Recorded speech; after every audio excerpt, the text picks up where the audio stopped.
তো তোমরা দেখতেই পাচ্ছ সকাল সকাল আজকে চলে এসেছি রান্নাঘরে তৈরি করছি মিশুর টিফিন। সকাল সকালও টিফিনে আজকে নেবে রুটিটা একটু পছন্দ করে, সকালে রুটিটাই বেশি ভালো দেওয়া।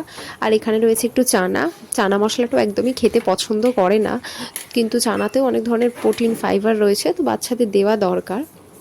তো সেই জন্য আমি একটুখানি চানার মধ্যে পনিরটা আবার খুব পছন্দ করে, তো সেই কারণে আমি চানার মধ্যে পনিরটা অ্যাড করছি, যাতে ও পনিরটা দেখেও পনিরের টেস্টে যাতে চানাটাও খেতে চায়। নইলেও কখনোই চানাটা একদমই অ্যাভয়েড করে, খায় না, আর আমিও বেশি জোর করি না। বাট পনিরের সাথে দিচ্ছি তো নিশ্চয়ই ও খাবে।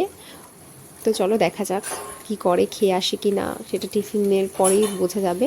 মনে তো হচ্ছে খেয়ে নেবে, কারণ পনিরটাও পছন্দ করে, তো তো অতটা বুঝতে পারবে না। তো এখানে ওর সকালে টিফিন রেডি, আর আমি দিয়ে দিয়েছি যথাযথ কিছু ফ্রুটস। এখানে আজকে অরেঞ্জ রয়েছে, অরেঞ্জটা ওর খুব প্রিয়। আর এখন তো উইন্টার সিজন আসছে, তো অরেঞ্জটাই বেশিরভাগ দেবো। সিজনাল ফুড বা যে কোনো কিছুই সিজনাল ফ্রুটস